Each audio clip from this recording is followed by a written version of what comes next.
नमस्कार, मैं हूं पवन त्यागी। फलौदी सट्टा बाजार की चर्चा पूरे देश में हो रही है और वो इसलिए क्योंकि फलौदी बाजार जो है सट्टे का, उसने राजस्थान और मध्य प्रदेश में भारतीय जनता पार्टी को पूर्ण बहुमत बनाते हुए दर्शाया है और पैसा लोगों ने इसी बात पर लगाया है कि भारतीय जनता पार्टी की सरकार बनेगी।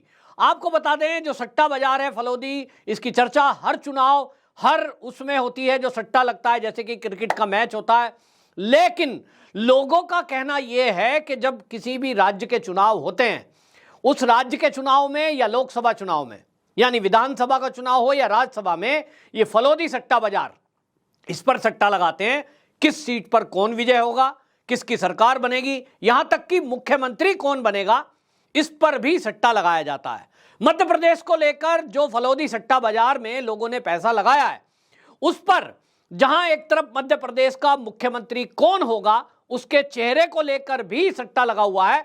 उसके अनुसार शिवराज सिंह एक बार फिर से मध्य प्रदेश के मुख्यमंत्री बन सकते हैं।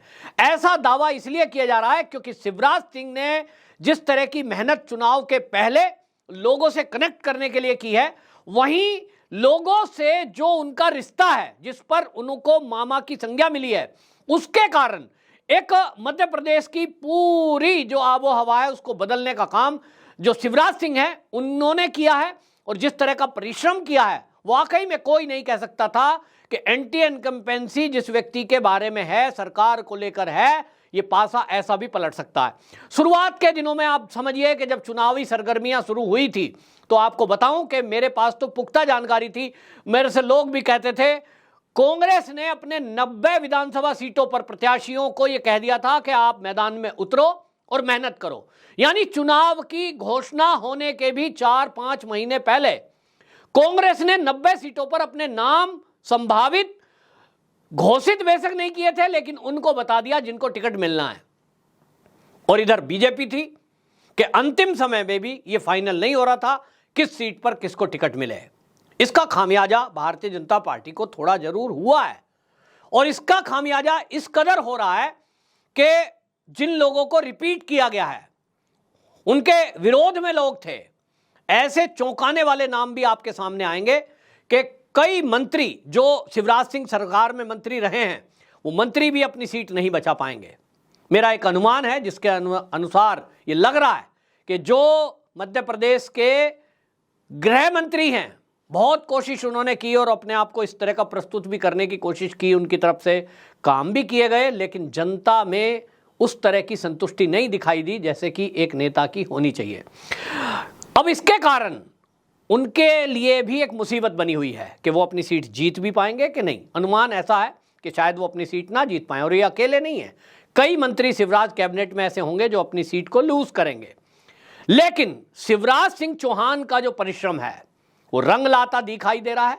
फलौदी बाजार की अगर बात करें या किसी भी सर्वे की बात करें, हालांकि आप जो टीवी पर आप सर्वे देखते हैं वो तो आप 30 सितंबर के बाद देख पाएंगे, क्योंकि पैच जो न्यूज चैनलों के सर्वे है वो तो आप 30 नवंबर के बाद देख पाएंगे, क्योंकि चुनाव आयोग की तरफ से इस पर रोक लगी हुई है कि आप 30 नवंबर को, जब तेलंगाना का चुनाव हो जाएगा 6 बजे के बाद, जब चुनावी प्रक्रिया खत्म हो जाएगी, समाप्त हो जाएगी, उसके बाद ही न्यूज चैनल वाले अपने सर्वे को दिखा पाएंगे। लेकिन सटोरियों का क्या है, सट्टा लगा हुआ है और सट्टे की खबर बाजार से लीक हो रही है, तो उसके अनुसार राजस्थान में भी बीजेपी की सरकार बन रही है और फलौदी सट्टा बाजार मध्य प्रदेश में भी पूर्ण बहुमत की भारतीय जनता पार्टी की सरकार बना रहा है। हालांकि फलौदी बाजार भी अन्य सर्वों की तरह कांटे की टक्कर दिखा रहा है। आपको बता दें, ये कांटे की टक्कर जो दिखाई जा रही है, 2-4 सीटों का अंतर है, लेकिन फलौदी बाजार सट्टा बाजार का यह कहना है कि सरकार तो बीजेपी ही बनाएगी, क्योंकि आपको बताएं कि जब 100 का भी आंकड़ा पार बीजेपी ने नहीं किया तब सरकार बना ली। तो अभी जो सीटें दिखाई जा रही हैं भारतीय जनता पार्टी की, 115 से 117 फलौदी बाजार दिखा रहा है। यानी सटोरियों का कहना है कि भारतीय जनता पार्टी के पास अपना बहुमत होगा। वहीं कांग्रेस भी बहुत थोड़ी सी पीछे है, 114 से 116 सीटें कांग्रेस की दिखाई जा रही है। फलौदी सट्टा बाजार का सटीक विश्लेषण ये किस लिए है, ये मैंने पहले भी बताया है, क्योंकि गांव-गांव में जो लोगों की चर्चा है, किसकी तरफ वोट जा रहा है, किसके विरोध में जा रहा है, कहां क्या फैक्टर है, वो सारा आकलन जब लोग करते हैं उसके बाद ही पैसा कोई लगाता है। राजस्थान में भी भारतीय जनता पार्टी का जो रेट है वो 20-25 पैसे में है, वहीं कांग्रेस का रेट 4 या 5 रुपए है। तो इसी से लगता है कि लोग पैसा किधर लगा रहे हैं, भाजपा जीतेगी इस पर। और यह है पब्लिक टू पब्लिक बातचीत। कोई पत्रकार कोई सर्वे अगर जाएगा तो उसका सैंपल कितना भी हो, 10,000 लोगों से भी अगर उसने बातचीत की है तो भी पूरी लोग तक नहीं पहुंच पाते। और इसलिए सटोरियों का जो ये है, खासतौर पे फलौदी सट्टा बाजार, इसका इसीलिए सटीक विश्लेषण माना जा रहा है कि ये जनता के पीछे जो गांव में जुड़े हुए लोग हैं, जमीनी स्तर पर जो लोग हैं, उनकी चर्चा के बाद चीजें सामने आती हैं। लोग इसीलिए पैसा लगाते हैं। मुख्यमंत्री के चेहरे की बात करें तो हमने देखा था कि इसमें बात चल रही थी कि साहब जो नरोत्तम मिश्रा हैं उनको कहीं बना दिया जाए। कोई बात कर रहा था ज्योतिरादित्य सिंधिया को बना दिया जा सकता है, उनको आगे लाया जा था। और यहाँ कैलाश विजय वर्गीय को उतारा गया तो ये हो रहा था भाई इतना बड़ा चेहरा, इतने बड़े नेता, उनको उतारा गया है, शायद उनको सीएम बनाया जाएगा।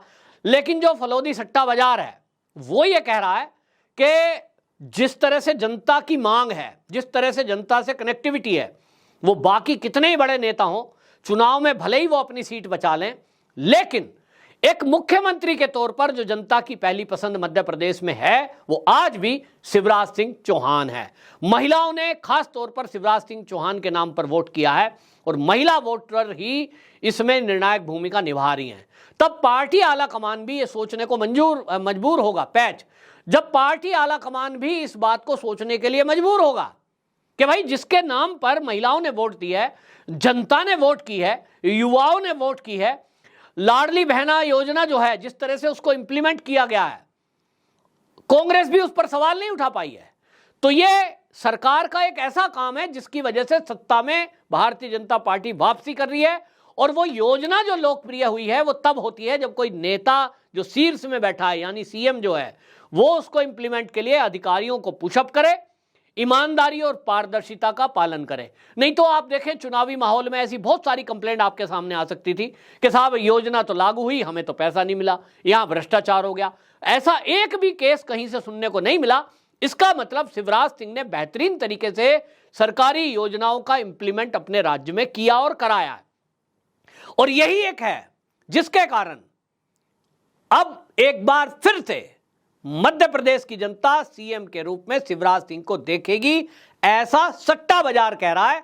हालांकि राजनीतिक विश्लेषक के तौर पर मेरा अपना आकलन कुछ और है, लेकिन मैं उसको डिस्क्लोज नहीं करूंगा क्योंकि जैसा मैंने कहा चुनाव आयोग की गाइडलाइन है और इस गाइडलाइन के इतर कोई भी इस तरह की घोषणा या संभावना बताना ये बैन किया गया है। लेकिन सट्टा बाजार का जो खबरें मीडिया में लीक हो रही थी उसके आधार पर मैंने आपके सामने रखा। अब आप में से जो मध्य प्रदेश के दर्शक हैं वो दोनों बातों पर अपनी राय कमेंट बॉक्स में रख सकते हैं कि सीएम के तौर पर क्या शिवराज सिंह चौहान आपकी पहली पसंद है, और जो सट्टा बाजार कह रहा है कि सीएम शिवराज सिंह चौहान ही बनेंगे, आप इससे कितना इत्तेफाक रखते हैं।